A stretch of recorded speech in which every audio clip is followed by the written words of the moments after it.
Hello, friend. Do you know the meaning of the idiom, Bob's your uncle? If not, don't worry, we'll explain it to you in today's video.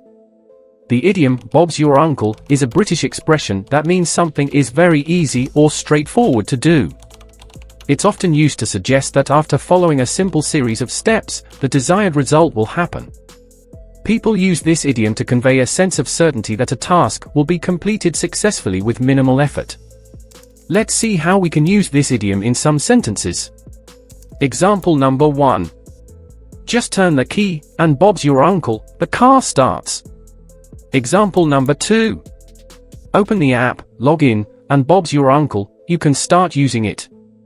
Example number 3. Add the flour, mix it, and Bob's your uncle, the dough's ready. I hope this new idiom has been added to your vocabulary. Can you share some of your own examples of this idiom in the comments below? I'd love to hear how you use it.